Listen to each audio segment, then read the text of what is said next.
this episode of the Range Minded Podcast. This one could get me in trouble. Just stay tuned to see what I'm talking about. We're going to be talking about some current events, and I promise it all ties in to being a good steward of the Second Amendment, being able to defend yourself and your family. I promise we'll get to it.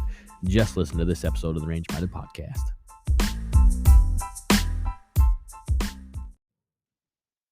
All right, what's happening, gang? This is Steve with the Range Minded Podcast.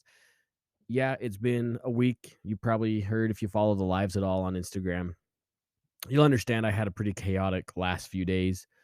If you don't follow us on Instagram or not, that's fine. No big deal. I mean, we'd love you to show up. But my father passed away this past Monday on the 13th. And then we had some other stuff going on through the weekend before that. It's been a pretty eventful, I guess we could say, eventful week. It's been kind of rough. So I didn't get a podcast out, understandably. At least hopefully you understand. Please forgive me. Things just happen, life happens, and that's just the way it is.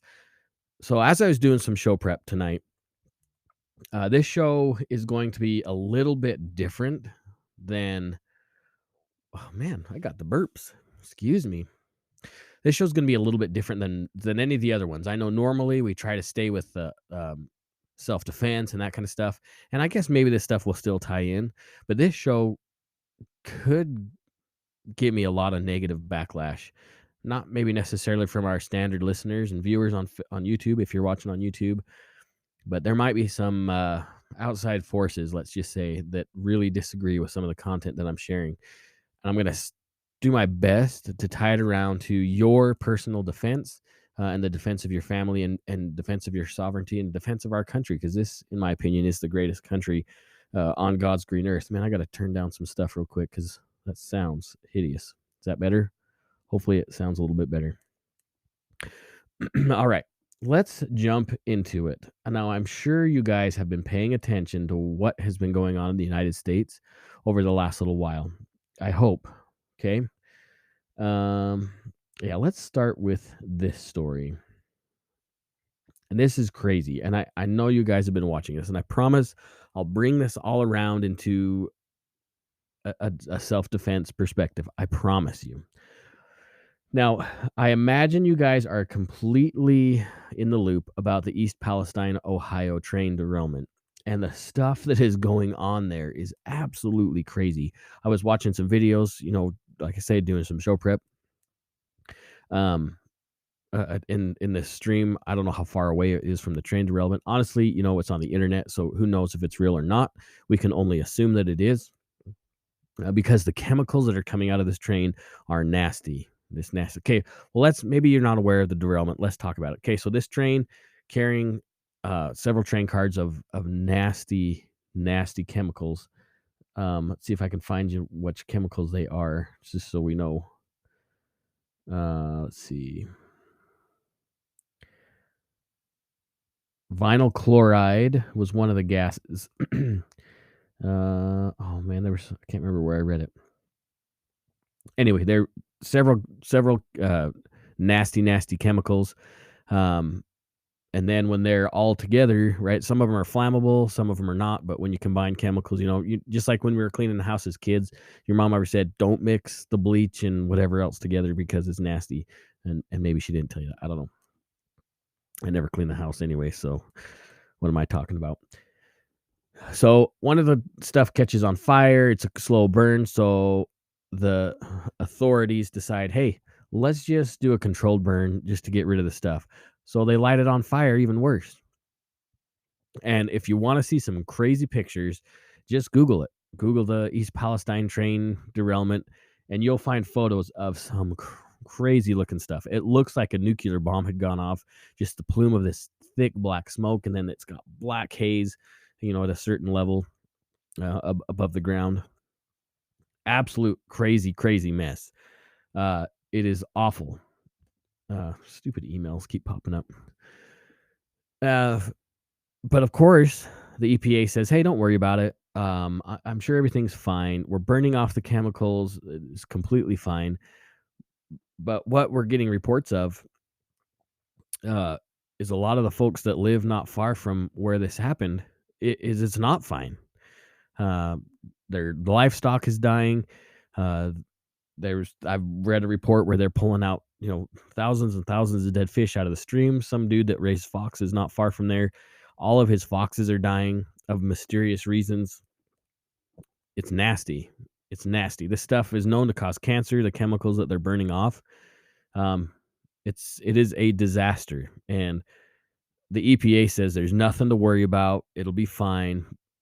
I saw a map last night of the potential contaminant area, and they had, where Ohio was, and then different gradients across the country, of what is going to be impacted, and it's nearly all of the United States will be impacted by some sort, in some way.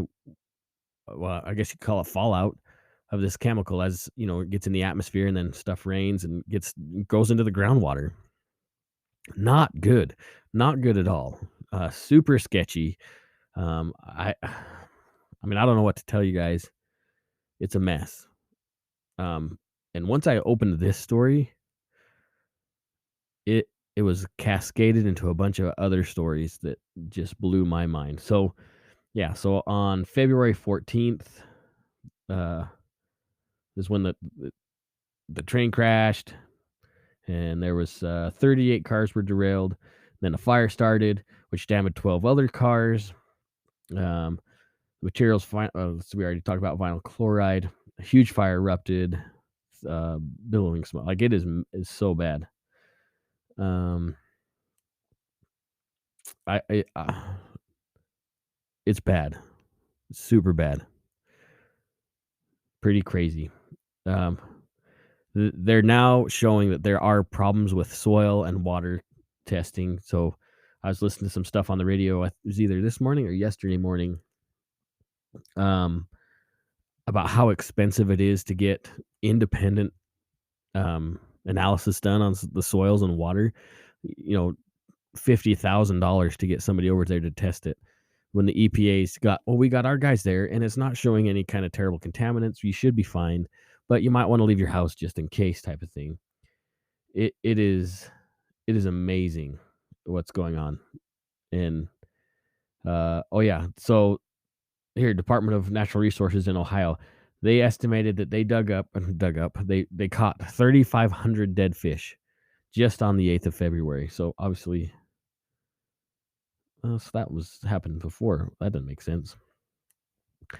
So crazy, right? Craziness.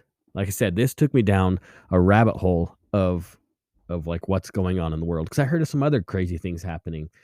And as I was looking around, I found another train derailment with cars containing hazardous materials. This time in Michigan, not far from Detroit. A train carrying hazardous materials derailed in Michigan Thursday morning. So, as of recording today is Thursday. So that was this morning. At least 6 cars were off the tracks at Van Buren Township, which is about 30 miles southwest of Detroit. Detroit's already a mess. And this does not help the situation, right? Sorry, I'm batting a bit of a cold. Officials say that only one of the train cars is carrying hazardous materials, as it is reported, showing no sign of leaking or damage. The local fire department says the derailment does not currently pose a danger to the public. It is a train car full of chemicals on its side, but there's nothing to worry about. This is the latest train derailment that fuels anxiety across the country. And then it references Ohio again. Again, the EPA, the chief of the EPA, is scheduled to visit with residents of East Palestine on Thursday, which is today, when they address concerns. Then it only it doesn't talk anymore about, in this particular news story, it doesn't talk anymore about what's going on in Michigan, just jumps back to Ohio, which, they didn't really talk about in the news for quite a while. You have to search for this. It's not like it just pops up in, on Fox News or CNN all that much. All right. That's got to be the end of it, right? It's crazy to have 2 toxic spills in one go round. Or is it? Look what else I found. This time it is not a train derailment, but it is a 5-acre fire in Florida, obviously in Florida, just outside of Kissimmee.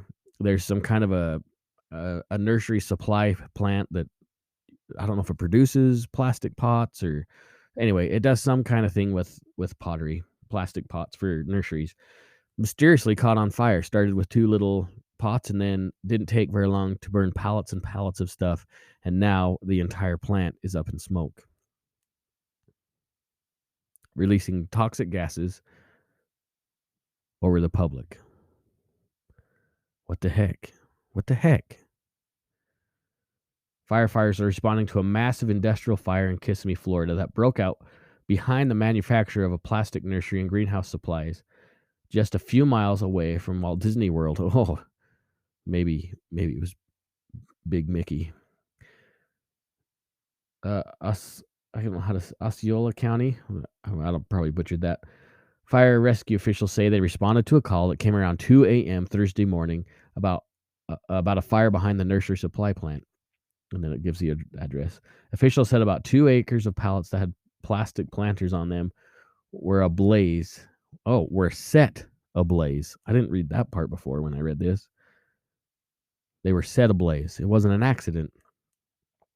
No firefighters or civilians have yet been harmed as workers are evaluated from the area. So this one is definitely, at least preliminary investigations say it was intentional. Now, surely that's got to be the end of it, right? No, it's not. Port of Catoosa reopens after chemical fire causes evacuation. The city of Catoosa braced for a potential disaster on Wednesday morning when its port played host to a chemical fire.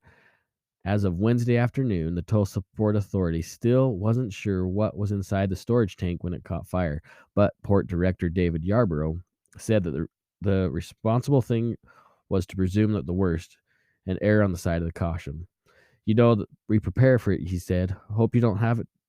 Hope you don't have to happen. What? Hope you don't have it happen. There we go. Every now and then, though, something goes not according to plan and just react. Wow. Another chemical fire. Another chemical fire. Now, surely nothing else can go crazy in the United States, right? Or can it? I saw a report last night of another eggplant thing, not eggplant like purple, but no, like hatchery or whatever you want to call it. Another problem at a chicken place. Another problem. What the heck? And we just see these things nonstop, right? Nonstop. Seems like we just dealt with Chinese balloons and UFOs being shot down. They're not UFOs. In fact, I just saw a report where, well, everything is true anymore, right? That they were some kind of surveillance for weather things owned by private companies that we're just shooting down now because apparently we can't let anything slide by except a Chinese spy balloon across the whole United States, and then we shoot it down after it's over waters and whatever. What about the endangered fish that they killed with that thing crashing into the ocean? What is going on in this country? And what does all this stuff have to do with your personal security? Now, we talk about learning how to use a knife, learning how to use a gun, learning some kind of other martial art, whether it be jujitsu or something like that. I would suggest jujitsu to defend yourself or your family or another innocent person, right? And all that stuff is critical, absolutely. But how are you doing on your medical stuff? How are you doing on your your emergency planning? How about your food? Have you figured out your food problem? Look at all this stuff that's going to be coming down out of the sky because of that first story we talked about in New Palestine. If that gets into the food source, which it's going to get into the food source in many parts of the country, they're either gonna have to destroy all that food or that food's gonna go out into distribution, and we're all gonna be consuming contaminated food. Is that a problem for you? Because it's a problem for me. What are you doing to defend yourself and your family from other adversarial things? Not just two-legged predators. What about when your well runs dry? If you have a well, if you live in a city and you're just running tap water, what happens if that water gets contaminated? What happens if the pumps go down in the city that you live in and there is no way to get water out of your tap? What if you live in a rural community? What if your power goes out? You know, a lot of us use pumps. And those pumps take electricity. That's great if you have a well, as long as it's not contaminated. How are you going to get that water out of the ground? Have you built a pail bucket? Have you come out with some other way to pump water out of your well if your electricity goes out? All of these things are defense of your home. I promise you, you cannot defend yourself if you're hungry, if you're thirsty, or if you're dependent on somebody else for your food. Have you thought about this stuff yet? Have you ever worried about this stuff at all? Here's another one. Think of all this fallout from these chemicals in the sky. Have you considered how you're going to do like a clean room to get that stuff off of your skin? What about a gas mask? And all this stuff used to be so far fetched and ridiculous. We used to only worry about this stuff like when I was a kid or before that, right? Nuclear war, Cold War, we're going to have a big problem with Russia. Once the wall fell in Germany and then communism kind of collapsed, we didn't worry about it anymore. Say what you want about Trump, say what you want about Biden or Obama or Clinton. It doesn't matter who's president. They all make mistakes. They all make stupid decisions. Now, I know I feel anyways that the guy that's currently occupying the White House that's the only thing he's doing because he's failing at keeping the country safe, in my opinion. Failing. I don't know if he has ulterior. I don't know if he has motives outside of protecting the United States, but he sure doesn't look like he is taking care of, his oath of office.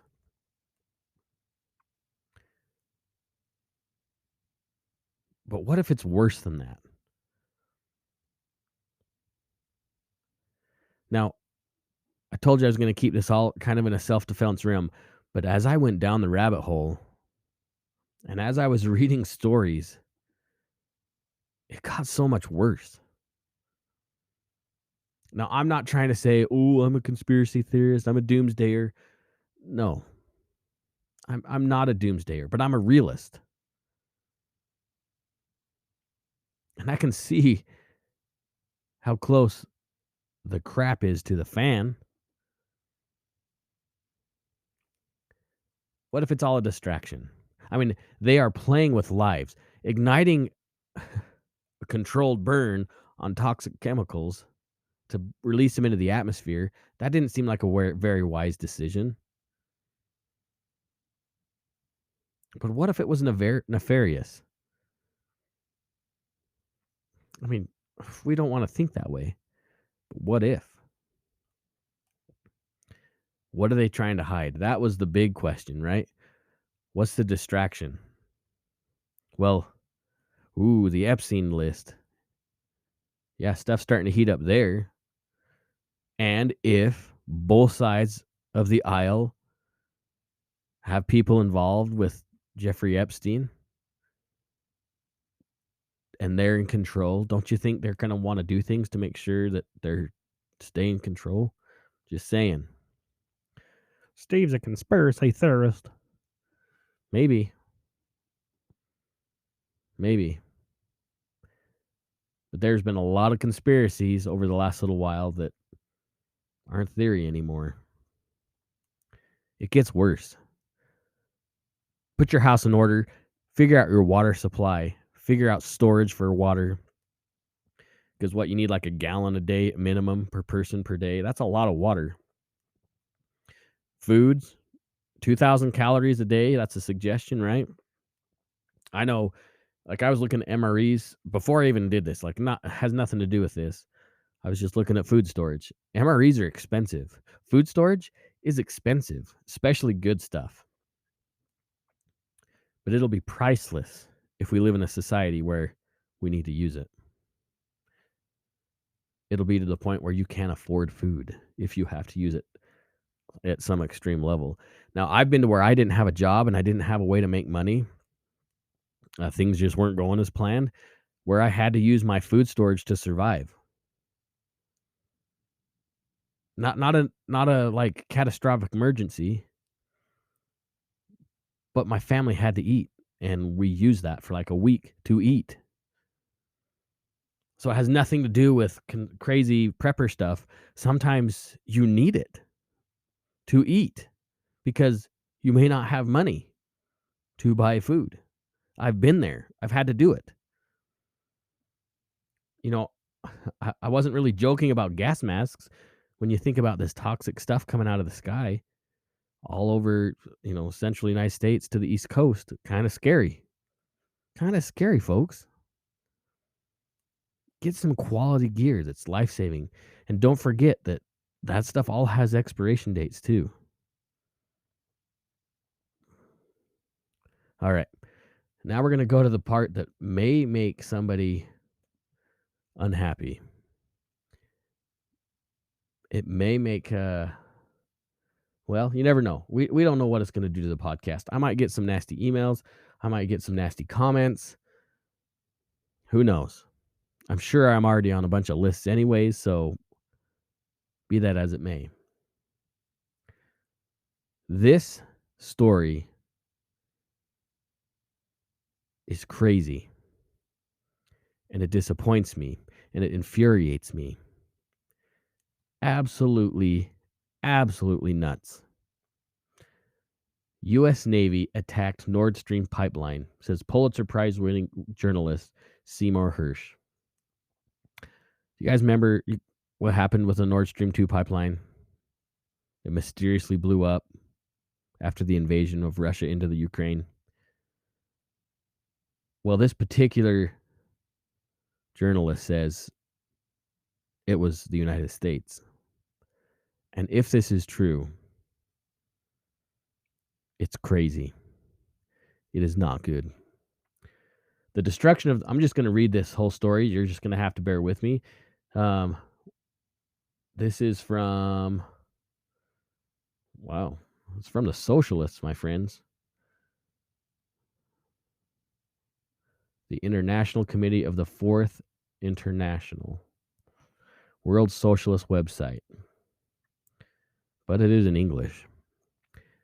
The destruction of the Nord Stream 2 pipeline between Russia and Germany was a terror attack carried out by the U.S. Navy in a mission planned before the Russian invasion of Ukraine, according to the report by a Pulitzer Prize-winning journalist, Seymour Hersh, published on Wednesday. On September 26, a series of explosions destroyed the Nord Stream 1 and 2 pipelines.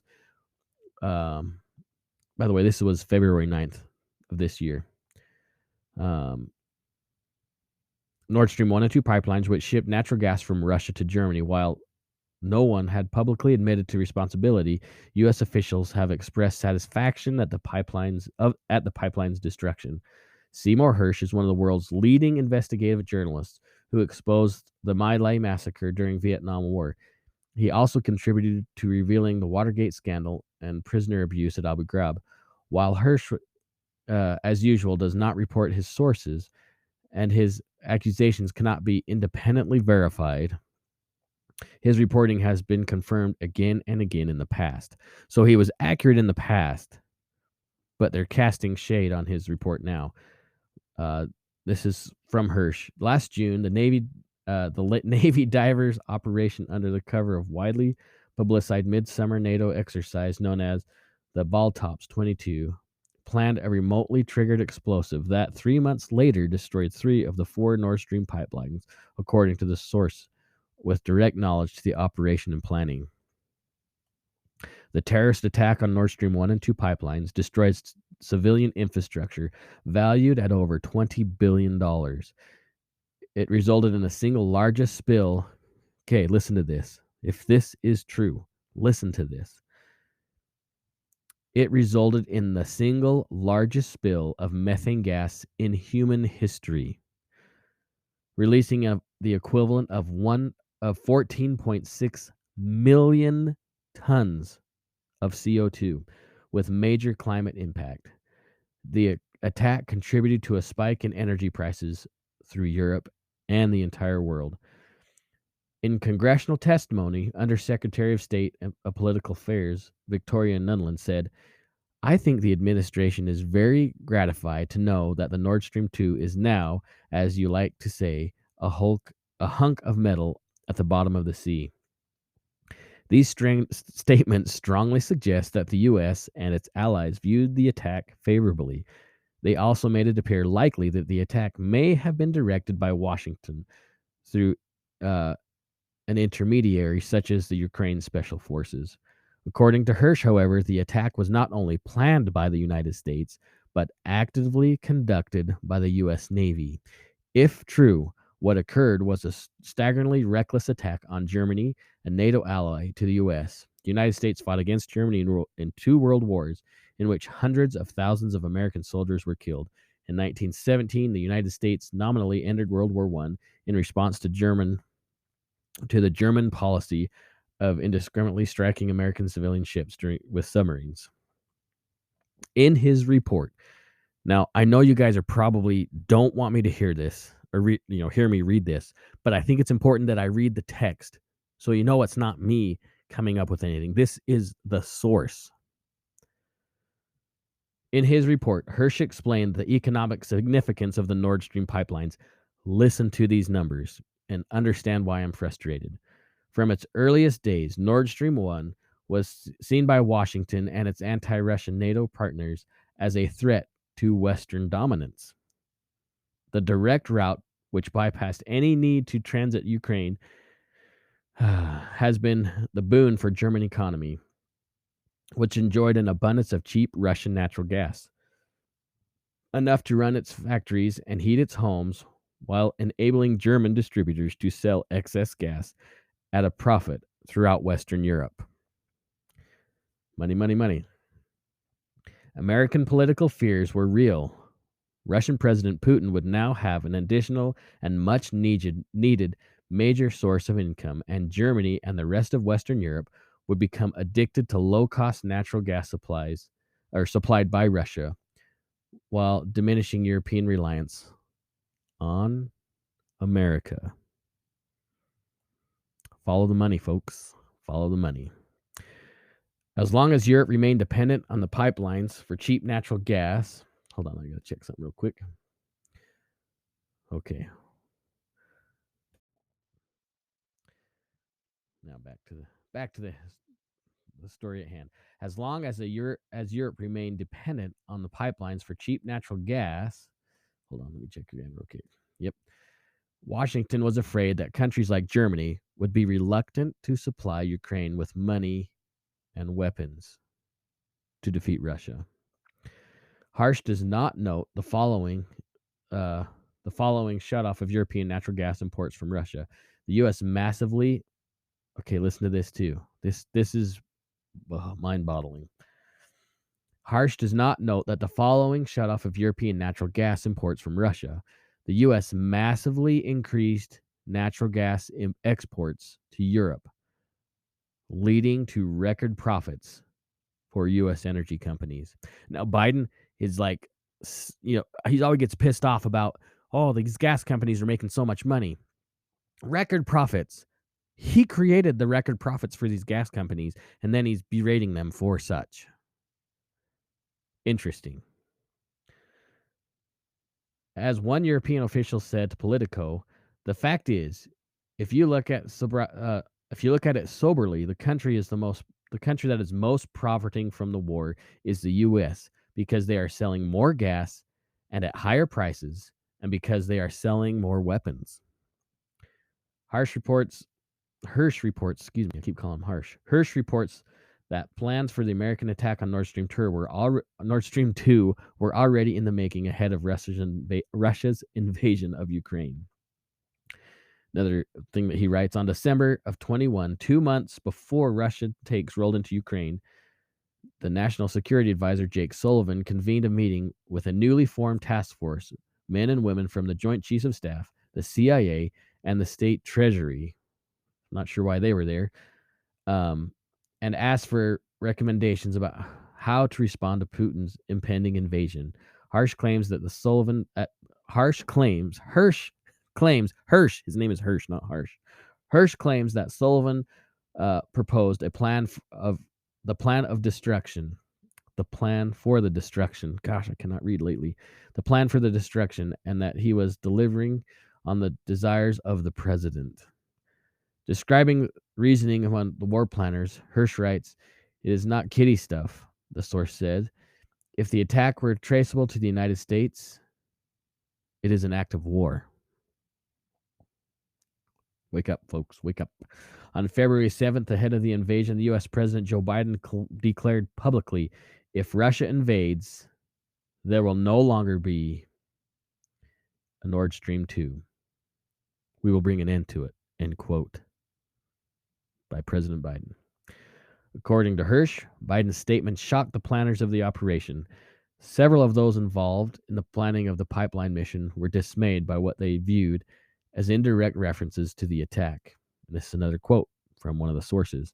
"It was like putting an atomic bomb on the ground in Tokyo and telling the Japanese that we were going to detonate it," the source said. The plan was for the operation to be executed post-invasion and not advertised publicly. Biden simply did not get it or ignored it. The U.S. Navy would, according to Hirsch, plant the explosive during the Baltops 22 military exercise, which involved dozens of warships and thousands of personnel. The United States Navy published a press release regarding deep-sea diving operations during the exercise, including a picture of a deep-sea diver. While the explosives were planted during the exercise, according to Hirsch, the White House ultimately decided not to trigger the explosions immediately, and instead allowed them to be remotely detonated in September. Hirsch's report included rebuttals from the White House, which declared in response to his story, "This is false and completely fiction," and from the CIA, which declared, "This claim is completely and utterly false." Whistleblower Snowden, remember Edward Snowden, that guy? Yeah. Well, he shared this article on Twitter and responded to the denials from the White House. "Can you think of any examples from history of a secret operation that the White House was responsible for, but strongly denied? Besides, you know that little mass surveillance kerfuffle?" Snowden was referring to the legal NSA mass surveillance program created after the 9/11 terror attacks, which he publicly exposed in 2013. Meanwhile, the entire U.S. media has treated the attacks as if it were unsolved mystery, despite the statements of the U.S. and NATO officials openly welcoming the bombings, continuing a wall of silence. The New York Times, Washington Post, and Wall Street Journal have not reported on Hirsch's article or even the denial from the White House.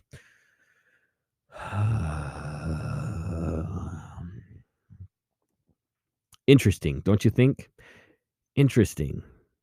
Now, I know that part may not have much to do with your personal security and the security of your home and family, or does it?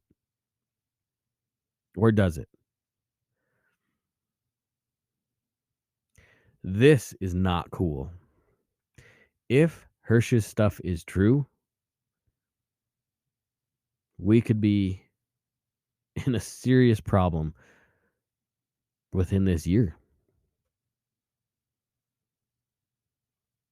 What are you going to do to defend yourself? The United States government is continually making messes and making them worse while they're trying to disarm you and tell you you can't have a gas stove or a gas furnace. Oh, yeah. I know they haven't said it, but I mean, one step leads to another. What can you do to defend your family right now? You can make your voice heard. That's step one. Actually, no, that's not step one. Step one is to be a good damn American. Understand the Constitution, understand why the country came to be, understand the founding fathers, understand the contemporary documents which led to the United States Constitution and the Bill of Rights. That's step one.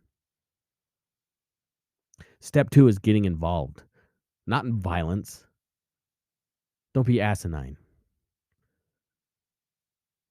Your mind and your voice are the greatest weapon that we have. The other things, guns, whatever, knives, jujitsu, those are tools.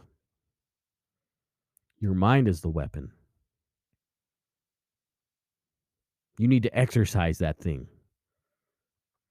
Once you arm your mind with knowledge, then you go to the school board meetings. Then you go to your city council meetings. Then you go run for office. You call your senators, your representation, your governor, your mayor. I don't care who it is. You make your voice heard.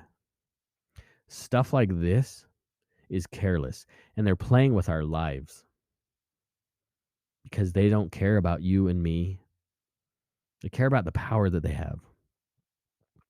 I used to not be a conspiracy theorist. My mom would talk about stuff when I was a kid and be like, whatever. The president would not do stuff like that. Yet presidents have done stuff like this as long as I've been alive, anyways. You can go back to Kennedy, back to FDR. I don't know when it started, but it needs to stop. And the only way it will stop is if citizens, normal, everyday citizens like you and me and the guy next door and his wife and their friends stand up. It has got to stop. Another thing you can do with your mind to keep that knife, your wit, and your knowledge sharp is quit wasting time on stuff that doesn't matter. I listen to the modern music. I look at, like, I didn't watch the Super Bowl. I guess I watched the last probably 5 minutes of the Super Bowl. It's all garbage. How was the halftime show any good? I didn't watch it. I saw highlights from it. How is that entertaining? How? It's garbage. It's filth. Use your time a different way. I know I have to. I need to, right? I mean, it's pot calling the kettle black right now. I've got to do better. But we all need to be doing better. Stuff like that last story is despicable. It's disgusting. And yes, I know the United States is not the perfect, civilization to ever exist. Yep, we've got some really bad things in our history. Absolutely. But we've also overcome a lot of terrible things in history.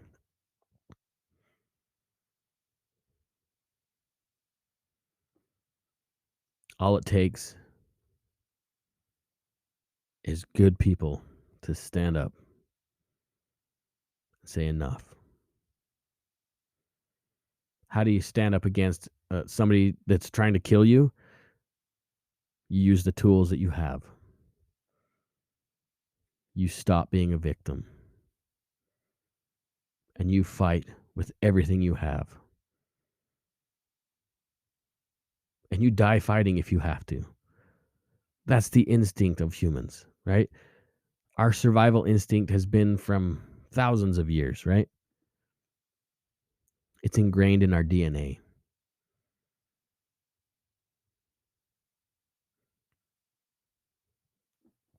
I know I said I don't call for violence. That's still not a call for violence. But you can be someone who survives and somebody who thrives without having to use violence unless necessary. We the people, the first 3 words in the United States Constitution, we the people. That wasn't just parlance, wasn't just some fancy way to make a big W.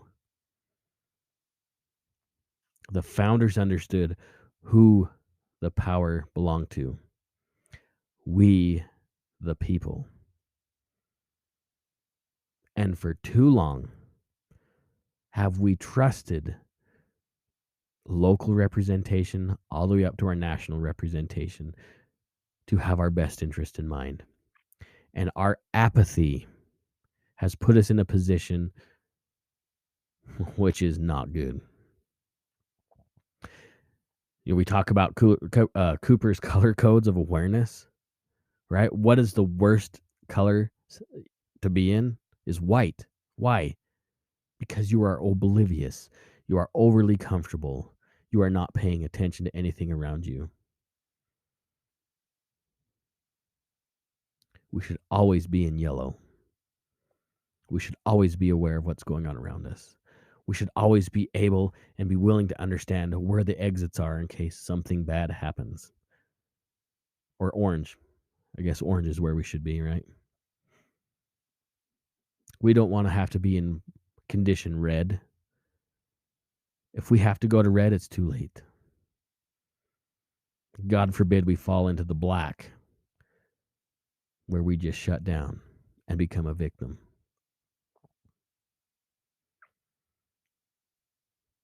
You guys are smarter than you give yourself credit for. And maybe this episode is way too heavy for some of you listeners. I get it. And this is not, the norm for the Range Minded podcast. It's not. I get it. I mean, it is no secret that I'm a political minded person. No secret. And if this is too much for you, if you think I'm too crazy, so be it. So be it. But I will not sit down and be quiet. I am not raised that way. And I do not raise my kids that way. I will not sit down and shut up. If I see something that is terrible and disgusting that our government is responsible for, allegedly, how can I not share that with you? How can I be such a dick as to not bring some of this stuff up to light? Because it all comes down to your personal survival. It is relevant to what we talk about. It is relevant to becoming a good steward of the Second Amendment, because if you're a good steward of the Second Amendment, you are a good steward to the entire Constitution. This country was founded on free principles of freedom. And your freedom is being eroded. Once your Second Amendment's gone, you think they're going to take care of you in a good way?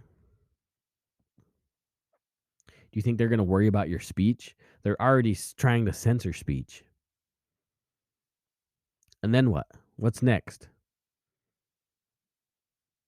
Your freedom to vote? Your freedom to a free trial? A speedy trial? It's a downhill slope. We're past the slippery slope analogy. we're just getting right close to a cliff. And if we don't stand up and make our voices heard, we're going to be held to account by our children and grandchildren.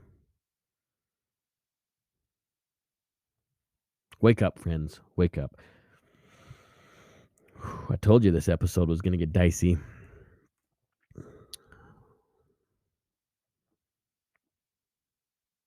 Told you. All right, friends. We'll just stop here. Okay? We'll just stop here. I need to leave you on a high note.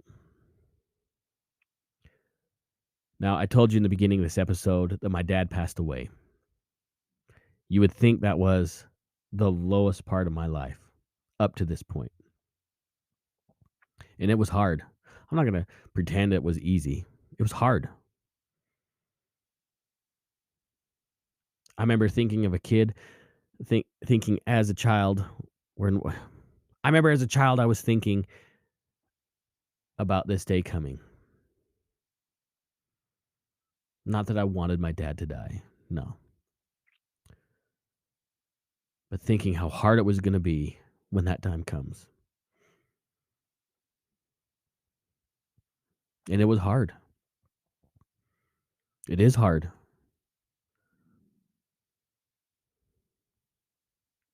But through this trial, I shouldn't say it's a trial, it's part of life. Through this stage of my life of pain and whatever you want to call it, sadness, frustration, you, my friends, were there. Posted on social media. Tons of my everyday friends, people I know, that have friended on the socials, offered their heartfelt condolences. Phone calls, text messages. Awesome. But what surprised me were the people that I did friend that we have never met face to face, offering condolences. People that didn't have to, people that knew that I wouldn't know if they cared or not. You guys. The amount of support and care blew me away.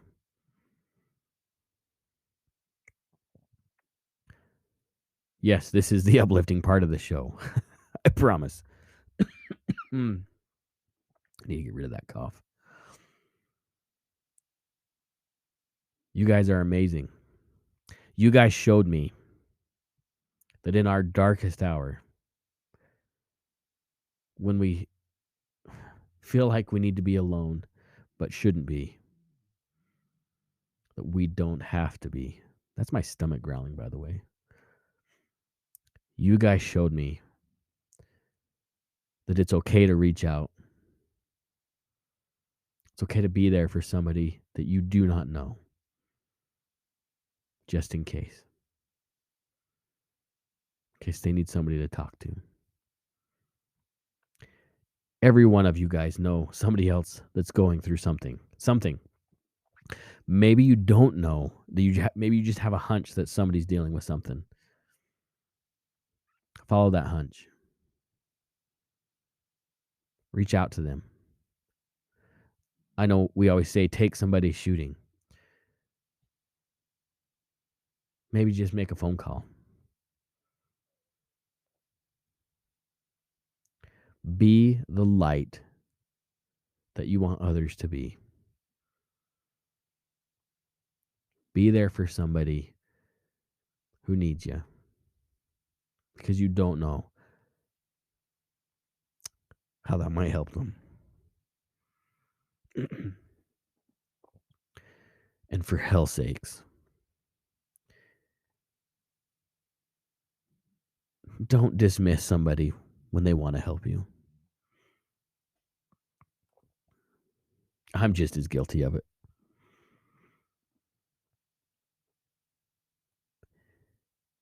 because they can just, how do I want to say this? They can receive blessings. Call it karma, call it whatever you want. They can receive something out of service that's pretty hard to attain without it. Be the light. All right, we'll stop there. Friends, thank you for taking your time to listen to this podcast. Tell me what you thought about it. Be honest. I take constructive criticism as well as whatever. Just be honest of it. If you liked what you heard, give us some kind of review, whatever, platform you're listening to. There's a way to give us a good rating, star rating, whatever, thumbs up, and share it with your friends. Share us with your friends. We have a goal of getting 100 new listeners every month this year. And that won't happen if you don't help us, honestly. I'm asking for a service project from you guys. Boy, that sounds really needy, doesn't it? Oh, well. Be safe. Plan for things that you don't want to happen. Plan for the worst. Pray for the best. Be that light to somebody who needs you. Appreciate you guys. Stay safe. Take somebody shooting. See you guys. Oh, yeah. Be good stewards of the Second Amendment. We need you. Good night.